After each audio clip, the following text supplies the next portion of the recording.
Sigue la avalancha de mensajes de los oyentes a propósito de las elecciones del próximo domingo en este enfoque que les propusimos, que fue la elección a nivel de los municipios, ¿no? Uh-huh. De los que quizás se hable menos que de la elección para intendente y junta departamental. La verdad, muy satisfactoria toda esta participación de la audiencia. Elijo ahora este mensaje, el último que llegó de un celular que termina en 437 y que cuenta que en Piriápolis hay 22 candidatos a alcalde. En Pan de Azúcar, 19. En Aznares, igual. Y así, en todo el departamento de Maldonado hay más candidatos que votantes, termina diciendo entre risas el oyente en su mensaje.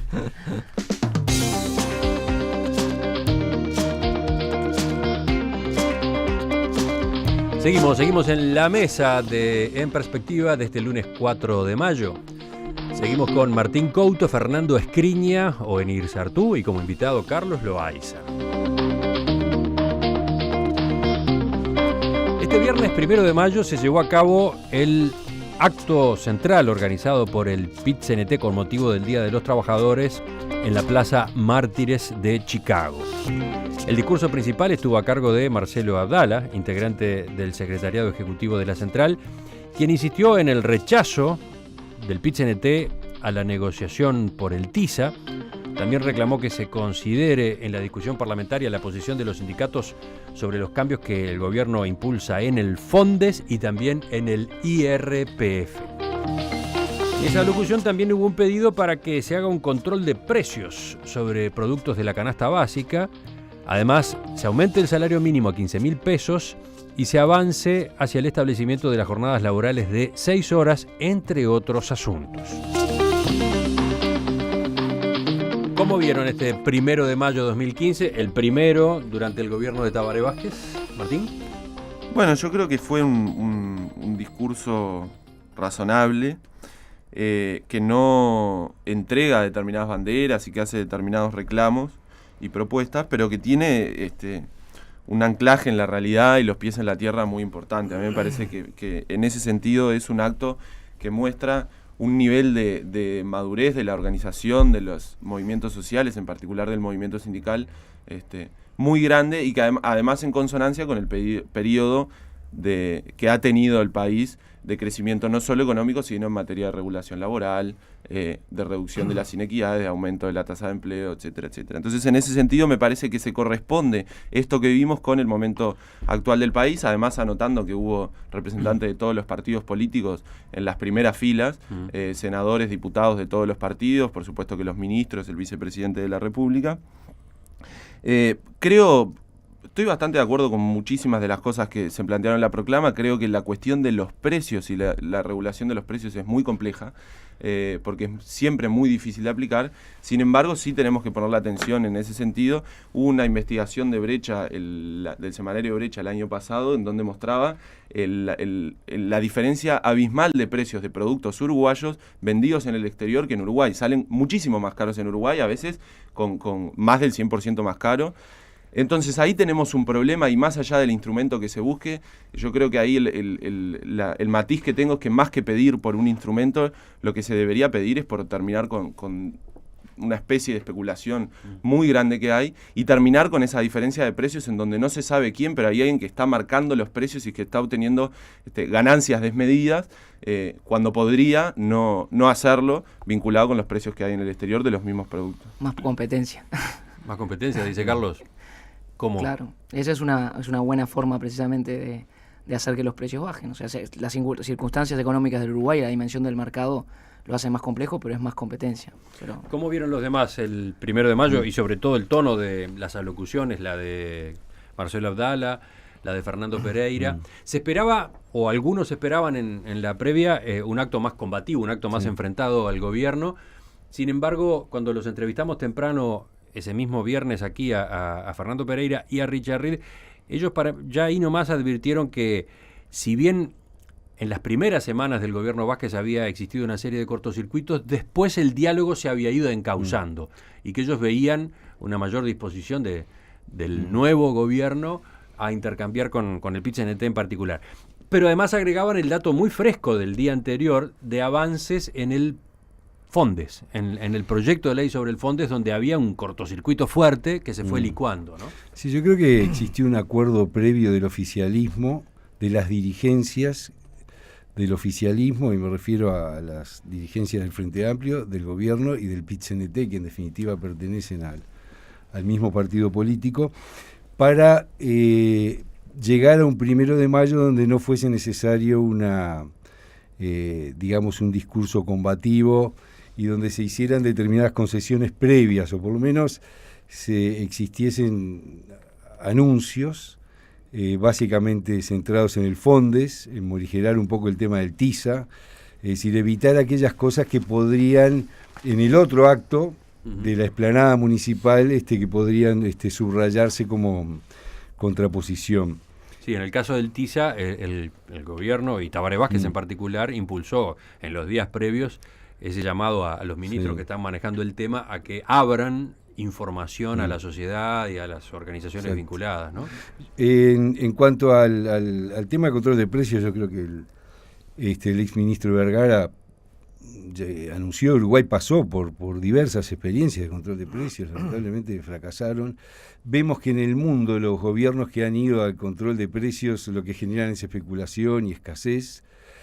Y en cuanto al Fondes particularmente, es bien interesante la evolución que ha tenido, y voy a tratar de resumirla así. El Fondes se inicia como una idea de crear fondos de garantía, en realidad. No era, digamos, no tenía una finalidad de financiar, sino de favorecer el financiamiento. Y así fue que en algún momento en el Banco República se manejó que del 50% de las utilidades que vuelca el banco a rentas generales, 10% se utilizara para fondos de garantía, es decir, para aquellas empresas que no podían acceder al crédito porque no tenían garantía que la respaldara, pudieran hacerlo. Finalmente derivó en superar ese 50%, y además el Fondes derivó en, francamente, un instrumento de financiamiento. ¿Y de financiamiento para quién?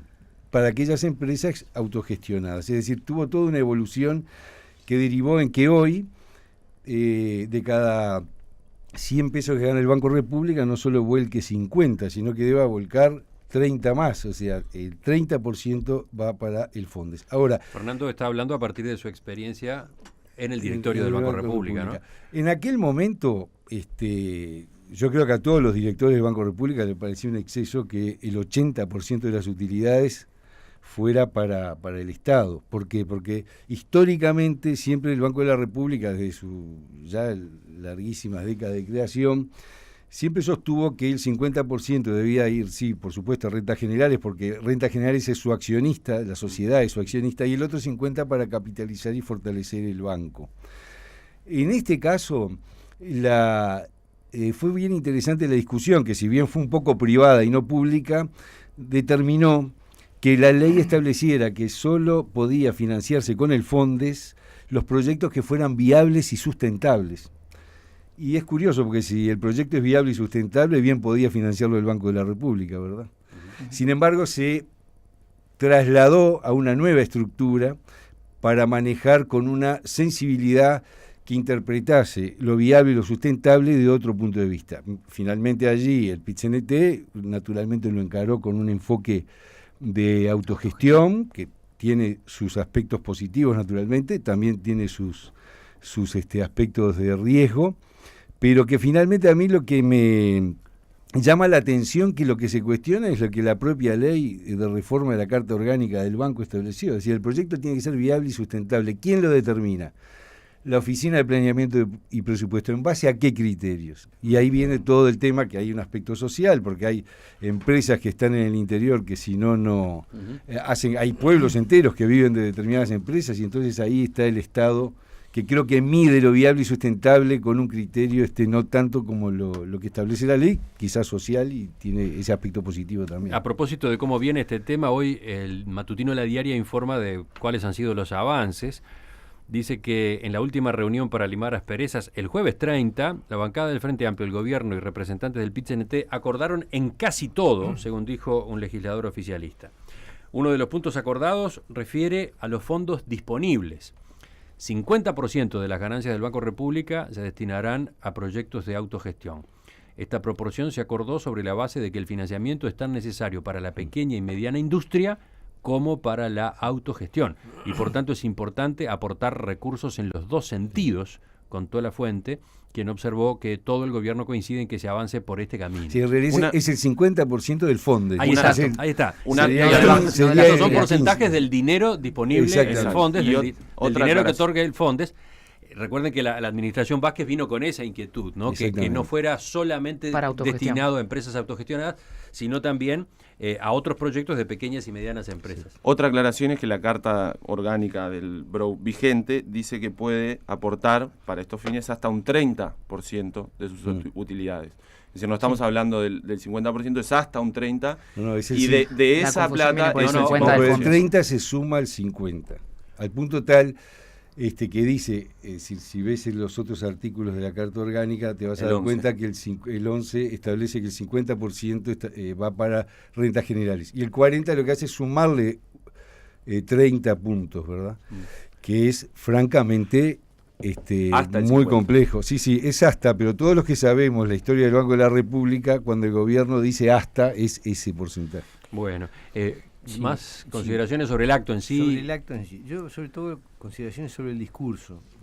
Yo sentí que, de alguna manera, el PIT-CNT estaba recuperando un papel que era necesario, que es el de plantear ciertos intereses populares, colectivos, frente al gobierno, que a veces tiende a olvidarlos, por la propia gestión de gobierno.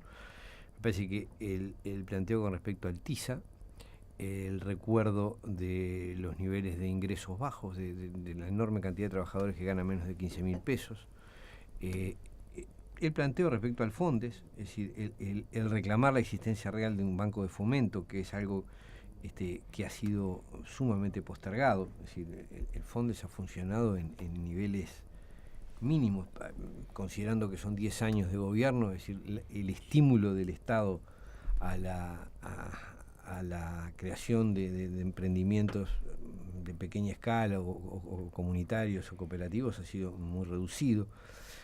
Bueno, me parece que de alguna manera es marcar temas necesarios, y que el PIT-CNT ha recuperado en ese aspecto el lugar que le correspondía, ¿no? Dice uno de nuestros oyentes, Alejandro, son cogobierno. ¿Qué otro discurso podría esperarse?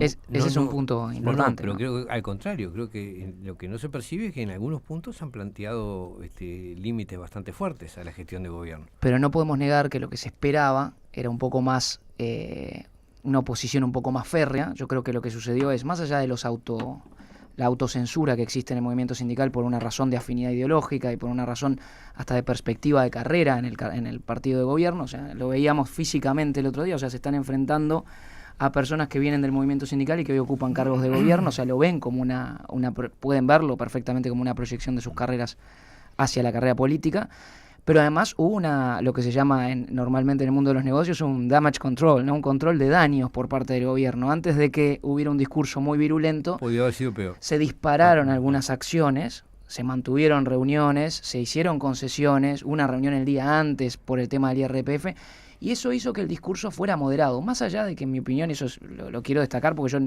trato constantemente por distintas razones profesionales con sindicatos, y creo que el movimiento sindical uruguayo es digno de destacar, o sea, tiene una madurez. Martín utilizaba la palabra, hay una madurez en el movimiento sindical, es un movimiento ideologizado, es verdad, pero es mejor tener un movimiento ideologizado que tener un movimiento hiperpragmático como sucede. A mí hay empresarios que me dicen, prefiero Argentina porque lo arreglo más fácil. Ese lo arreglo más fácil. Lo arreglo entre comillas. Tiene muchas connotaciones que nosotros no queremos, que no nos gustan. Pero esa ideologización, además, es una ideologización que yo veo más abierta. Y pongo un ejemplo. Si bien hay algunos de esos que yo llamo tics ideológicos, como seguir enarbolando la bandera de Venezuela sin mucho criticismo, porque es un tema complejo, pero no hay criticismo, como también en la derecha a veces no hay criticismo en decir el TISA sí, porque sí, cuando no hay ningún análisis de costo-beneficio que hoy nos dé sustento para sostener una u otra posición.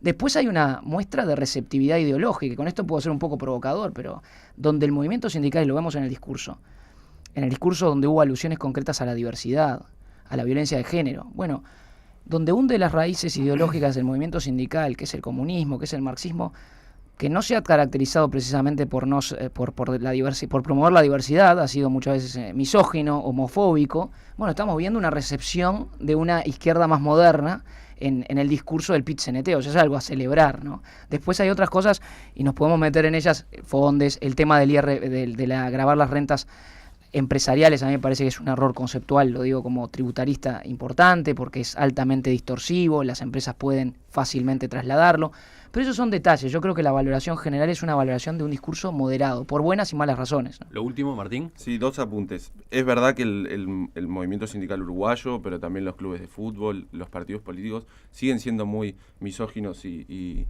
discriminadores. Es cierto también que el movimiento sindical uruguayo está tratando de avanzar, no así todos los sectores de la sociedad. Lo dije recién.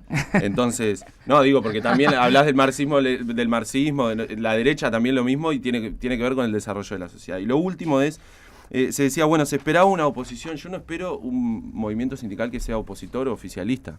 Espero sí un movimiento sindical crítico, y espero sí un movimiento sindical que dé cuenta de lo que está pasando en la realidad. Una realidad donde hay consejo de salario, donde hay decenas de leyes laborales y derechos nuevos.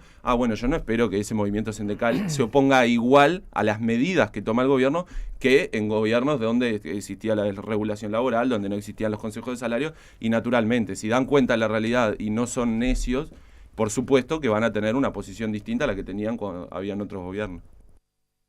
En Perspectiva, dirige y conduce Emiliano Cotelo, con Romina Andrioli y Rosario Castellanos. Enseguida venimos. Corté, creo que en el momento justo se abrió el micrófono y Martín estaba por retomar la discusión, pero con la idea de que no saliera al aire. Enseguida continúas. Nosotros, después de esta pausa, traemos el último tramo de la mesa de hoy.